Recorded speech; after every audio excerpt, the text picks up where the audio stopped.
Hey everyone, good evening. Welcome to the Monday, January 31st, last day of January live stream for studentloanjustice.org. My name is Alan Collins, founder of studentloanjustice.org. We've been around for many, many, many years. We have learned many, many, many, many, many things about the student loan scam, and it is a scam. And you should all know that it is a failed, dying lending scam at this point. I'm going to spit a couple of statistics at you.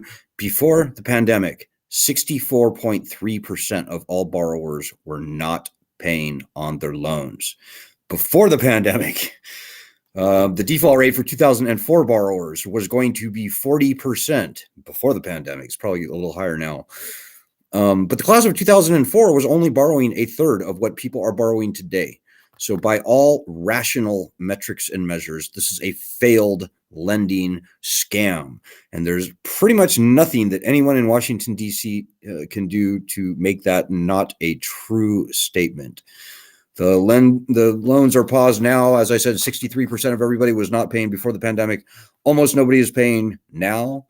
And in the 2 years that people have had to reflect and think about things, I think many, if not most, of the people who were paying before the pandemic came to the conclusion that this lending system is fake. Student loans essentially are one large, painful, but one large national joke at this point.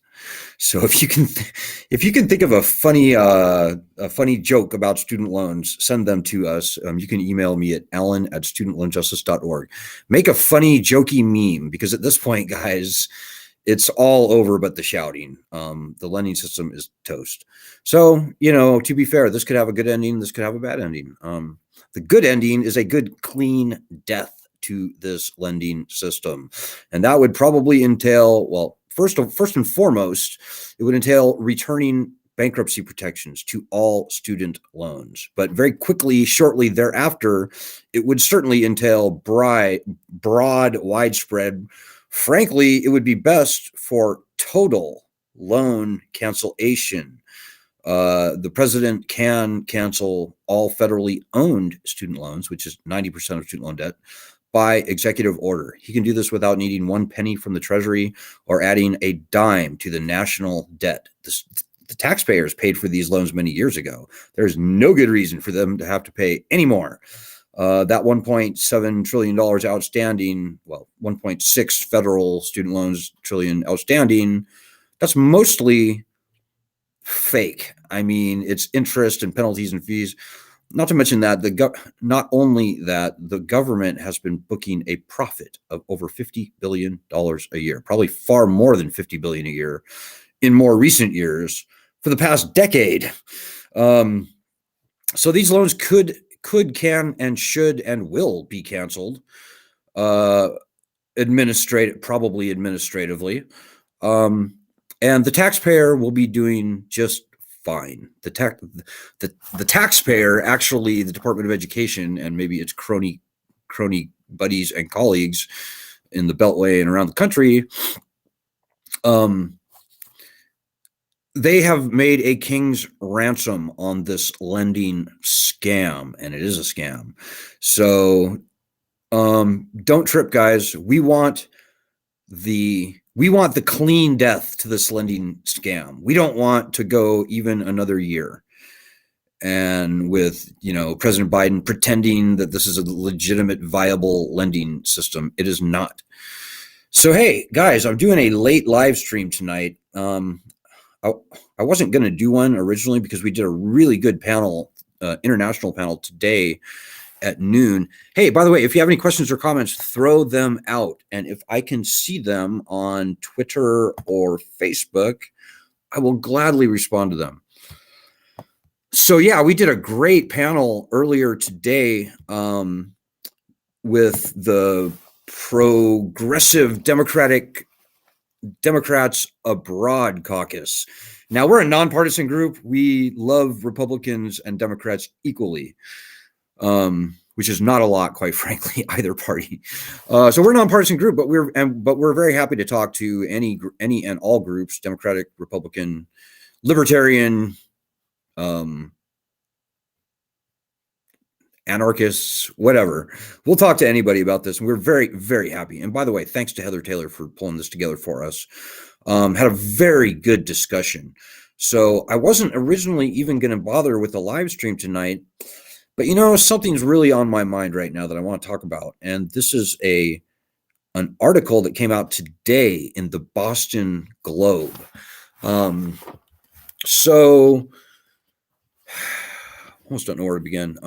So Elizabeth Warren, when we went on 60 Minutes, top story, many, many years ago, May 2006, I worked very closely with the producers. They sort of built the story around our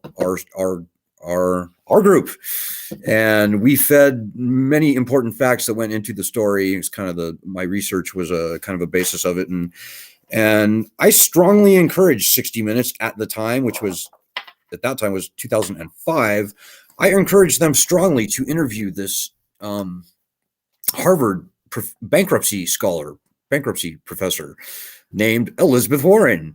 And lo and behold, we ended up being both featured top story on 60 Minutes. It was her very first splash in the national spotlight. And so how far things have changed. Here we are 17 years later. I'm still pretty much doing the same thing I ever did. She is now a U.S. senator and a top tier presidential candidate. So good for her. Good for Elizabeth Warren. But guys, an article came out in the Boston Globe today, which talked about Elizabeth Warren's up to $50,000 loan cancellation proposal. Now, our group was the group that brought the issue, the concept of student loan cancellation by executive order into the public spotlight with our petition that we started back when only like one person, I mean, maybe two people that I'm aware of ever even talked about the concept of canceling loans by executive order.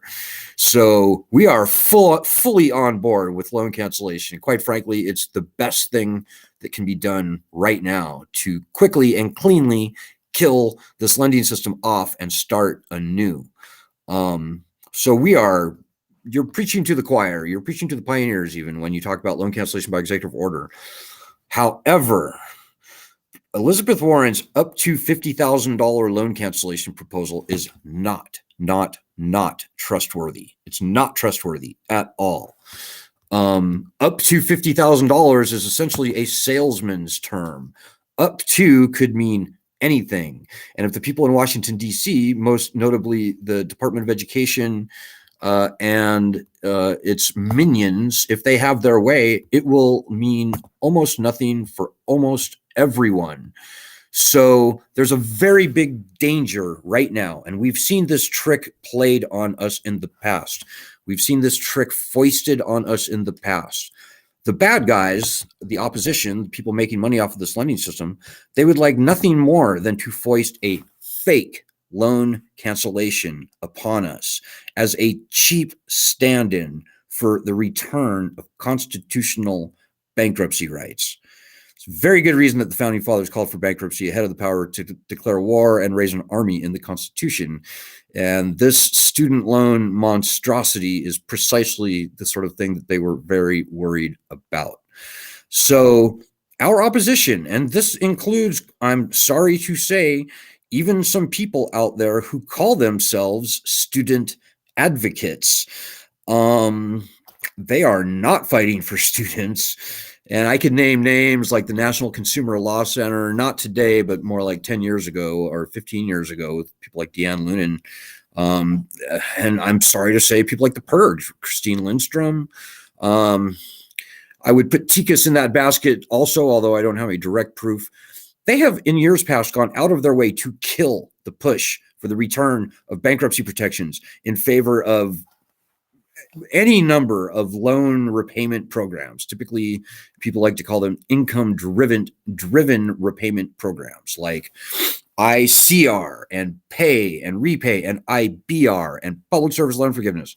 Ladies and gentlemen, we have learned the hard way over the years that as long as bankruptcy, the threat of bankruptcy is gone from these loans, no loan cancellation / repayment program is trustworthy at all. 99.9 something% of everyone who tried for income contingent repayment did not get their loans canceled. The disqualification rate was 99.9 something percent. And similarly with IBR, I have no good reason to think that the success, if you even want to call it that, rate for IBR will be anything more than a few percent. Same thing with public service loan forgiveness. Even under this revised or this rejiggered public service, this expanded public service loan program that Biden just announced a few months ago, I don't think that the success rate, they're talking about like 50,000 people having gotten their loans canceled. Well, that's 50,000 out of like probably nearly 1 million people. So that's only like, we're talking like 5%. So, yeah, guys, as long as the threat of bankruptcy remains gone, we will not see any sort of meaningful student loan cancellation. So Elizabeth Warren today in the Boston Globe, she was fighting for the up to $50,000 proposal of hers, which after means testing and bureaucratization and all that stuff, they might say 50,000, but no, you're getting $3,000, you're getting $6,000, you're getting $9,000. And by the way, in the year that it takes them to screw around with this whole thing, they're going to add about that onto your balance in interest alone. That's the game we're looking at. This is what we can expect, and the lending system will roll on. And in the absence of bankruptcy protections, this nationally threatening, unconstitutional, viciously predatory, hyperinflationary lending monster will ruin the country for a few more years. We don't want that. Nobody wants that. But that's what we can expect as long as bankruptcy remains gone from the loans. Bankruptcy isn't sexy. Nobody wants to file. I don't want to file. I have student loans. I don't want to file. You don't want to file. It's a terrible thing to have to do. But we've got to have the threat of bankruptcy back on our side if we are going to see any meaningful loan cancellation. What I just said is the most important thing that I'm going to say tonight. Rewind this video by 12 seconds if you missed it. Very important. So today in the Boston Globe, Elizabeth Warren talked about her loan cancellation proposal, which is nonsense. It's a trick. It's tricky. It's not to be trusted in the absence of bankruptcy protections. Then at the end of the article, she sort of threw shade on the bill that we're fighting for in the Senate, the bipartisan bill, S-2598. She essentially refused to say whether she supported the bill or not. And she said, I don't want to negotiate against myself, something like that. That is very, very, very concerning to me. Bankruptcy and student loan cancellation are not opposing concepts. They're not competing for any sort of anything. The two concepts are simpatico. In fact, the loan cancellation depends on having bankruptcy returned. So the two go hand in hand. And even more than that, the one depends on the other. So I'm very concerned with Elizabeth Warren right now. And I don't want to say much more than that at this point, except that I am very concerned. And I have to believe that Elizabeth Warren isn't going to abandon her long stated commitment to returning constitutional bankruptcy protections to student loans. I really hope that I'm wrong. Hey, we have a comment here from Leslie. Leslie Fishman says, 50K doesn't help many. You know, you're so right, Leslie. Me and Ed and other people, we are trying to find out, where did Elizabeth Warren even get this $50,000, this arbitrary $50,000 number from? And think about it. The worst hurt borrowers are typically older people in their 40s, 50s, and beyond who owe incredible, outrageous amounts of money. Like, well, I'm not going to say her name, but like one of our members I was talking to this morning, she borrowed $26,000. She has repaid $93,000. She still owes $100,000. $132,000. These are loans that she took out starting in the 1980s. $50,000 isn't going to do much at all for this person. She should be done, quite frankly. She should be done. And so $50,000 to people like her and me, I'm over 50 years old, and Leslie as well. $50,000 is an insult, and it doesn't help the people who are being hurt worst. And that is the higher balance borrowers. And the higher balance borrowers, despite all the nonsense, quite frankly, pardon my French, bullshit that we read in the media, it's not these young doctors and lawyers earning 150 grand a year. No. The highest balance borrowers, statistically speaking, tend to be older people who owe triple. Like people over 50 outnumber people under 25 with student loans, and they owe triple more. So they owe 3 times more, despite having borrowed typically far, far less and many years ago. So this $50,000 gimmick, and let's not forget, it's not going to be $50,000 for you. It's going to be $8,000 or $12,000 or maybe even nothing after they get done with all their means testing, all their nonsense. But even in the best case scenario, if everybody got across the board $50,000, that would not help the people who are being hurt worse by these loans. So I am very concerned with Senator Elizabeth Warren. And quite frankly, she knows better. And I don't want to be the guy that's lecturing a Harvard professor about bankruptcy law. But if I have to, I will. But I shouldn't have to, because Senator Warren knows better. And I can only say that if she is falling in with our opposition, she ought to be ashamed of herself. I hope that's not true. But, Senator Warren has been in office since 2012 or something. She's been in office for quite a while now. And I have yet to see her put anything meaningful up by way of legislation with regard to bankruptcy for student loans. So she is essentially abandoning the guy who brought her to this dance. So I don't mean myself literally. I don't want to be weird that way, but she is abandoning the thing that even got her onto the national stage in the first place. It's a very unwise thing to do, in my humble opinion. So, and I hope that I'm wrong. One article is kind of a throwaway thing, so it doesn't necessarily need to be blown out of proportion at this point. But I will say I am very concerned, and we have seen some very sneaky, snaky groups calling themselves student advocacy groups in the past, go to very great lengths to kill the push for the return of bankruptcy protections. And I will tell you, student debt crisis, this group has been around for at least since a little bit before Occupy Wall Street, originally founded by a guy called Robert Applebaum. It used to be called a different name, Forgive Student Loan Debt to Stimulate the Economy or something. They went to great lengths to kill the push for the return of bankruptcy protections.